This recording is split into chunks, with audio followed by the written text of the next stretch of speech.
திருச்சியில் தமிழ்நாடு விவசாயிகள் சங்கத்தின் பாதுகாப்பு தலைவர் ஈசன் முருகசாமி செய்தியாளர்களை சந்திக்கிறார். அதன் காட்சிகளை பார்க்கலாம். விவசாய சங்கங்களின் அழைப்பை ஏற்று வருகை தந்தமைக்கு இந்த கூட்டத்தின் சார்பில் மனமார்ந்த வாழ்த்துக்களையும் வரவேற்பையும் தெரிவித்துக் கொள்கிறோம். இன்று திருச்சி மாநகரம் ரவி மினிகாலில தமிழக விவசாய சங்க தலைவருடைய ஆலோசனை கூட்டம் நடைபெற்றது. இந்த ஆலோசனை கூட்டத்தினுடைய பொருள் என்னவென்றால், தமிழ்நாடு அரசினுடைய கூட்டுறவுத்துறை கடந்த மாதம் 26ஆம் தேதி ஒரு சுற்றறிக்கையை பிறப்பித்து, இனி விவசாயிகள் கூட்டுறவு சங்கங்களிலே கடன் பெற வேண்டும் என்றால் சிபில் ரிப்போர்ட் இருந்தா மட்டும்தான் நாங்க கடன் கொடுப்போம் சொல்லியிருக்கிறாங்க. விவசாயிகள் தேசியமயமாக்கப்பட்ட வங்கிகள்ல ஏற்கனவே பயிர்க்கடன் பெற்றிருந்தாலோ இனி கூட்டுறவு சங்கம் அந்த விவசாயிகளுக்கு கடன் வழங்கப்பட மாட்டாது என்பதையும் அறிவித்திருக்கிறார்கள். தமிழ்நாடு உற்பத்தி செலவு அதிகமான மாநிலம். இந்தியாவில் மற்ற மாநிலங்களை காட்டிலும் தமிழ்நாட்டிலே விவசாய விளைபொருட்கள் அனைத்து பயிர்களுக்கான உற்பத்தி செலவு என்பது 40 முதல் 50% அதிகமாக இருக்கிற மாநிலம்.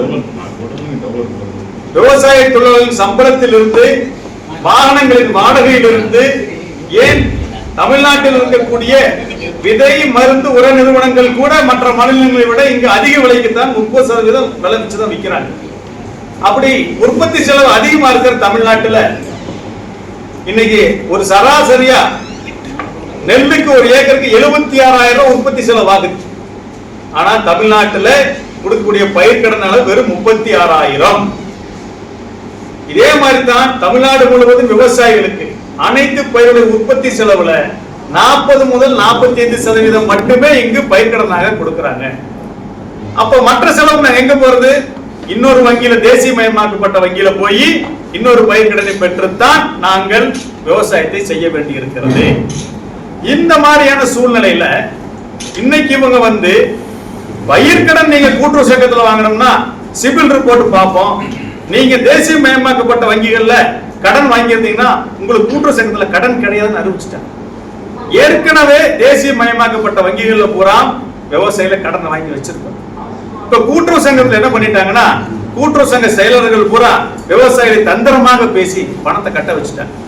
கடந்த 3 மாசங்களாக பயிர்க்கடனே கொடுக்காம இன்னைக்கு கொடுக்கிறோம், நாளைக்கு கொடுக்கிறோம், அடுத்த வாரம் வந்துரு, மத்திய கூட்டுறவு வங்கிக்கு போய் இப்படியே காலம் தாழ்த்தி கொண்டே இருக்கிறார்கள். திடீர்னு பார்த்தா இந்த சுற்றறிக்கை நிற்கிறது.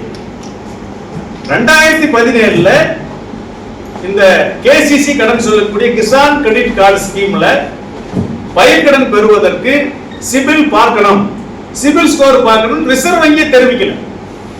அப்ப ரிசர்வ் வங்கியை தெரிவிக்காத போது ஏன் மாநில அரசு இந்த முயற்சியை எடுக்கிறது? இதே போன்ற பிரச்சனை மகாராஷ்டிராவில் ஏற்பட்ட போது மகாராஷ்டிர முதல்வர் தேவேந்திர பட்னவிஸ் அவர்கள் விவசாயிகள் கூட்டுறவு சங்கங்கள் ஆகட்டும், தேசியமயமாக்கப்பட்ட வங்கிகளில் ஆகட்டும், கடன் பெறும்போது, பயிர்க்கடன் பெறும்போது அவங்களுக்கு சிபிலை பார்க்க கூடாது. அப்படி பார்த்தீங்கன்னா வங்கிகள் மீது நாங்கள் மாநில அரசு கடுமையான நடவடிக்கை எடுக்கும் எச்சரித்து அந்த பிரச்சனைக்கு முற்றுப்புள்ளி வைத்தார்.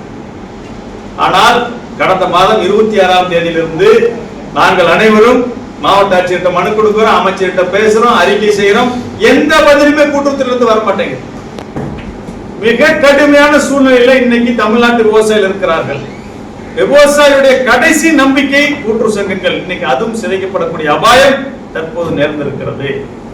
எனவே இதற்காக இன்றைக்கு நாங்கள் விவசாய சங்கத்தில் எல்லோரும் ஒன்று கூடி அடுத்த கட்ட நடவடிக்கை, தமிழ்நாடு அரசு எங்க கோரிக்கை ஏத்துக்கல, போராட்டத்தை நோக்கி தள்ளும் போது நாங்கள் அனைவரும் சேர்ந்து இன்னைக்கு எங்கள் ஆலோசனை செய்து இந்த தமிழ்நாடு அரசு கூட்டுறவு சங்கங்களை பயிர்க்கடன் பெறுவதற்கு சிபில் ரிப்போர்ட் பார்ப்போங்கிற சுற்றறிக்கையை ரத்து செய்ய கோரி வருகிற ஜூலை 10ஆம் தேதி சென்னையில அனைத்து விவசாய சங்கங்களும் விவசாய சங்க தலைவர்களும் ஆர்வமுள்ள உழவர் தினமுல்லை செய்திகளுக்காக புதுக்கோட்டை மாவட்ட செய்தியாளர் அசோக். செய்திகளை உடனுக்குடன் தெரிந்து கொள்ள தினமுல்லை நியூஸ் தமிழ் சேனலை சப்ஸ்கிரைப் பண்ணுங்க.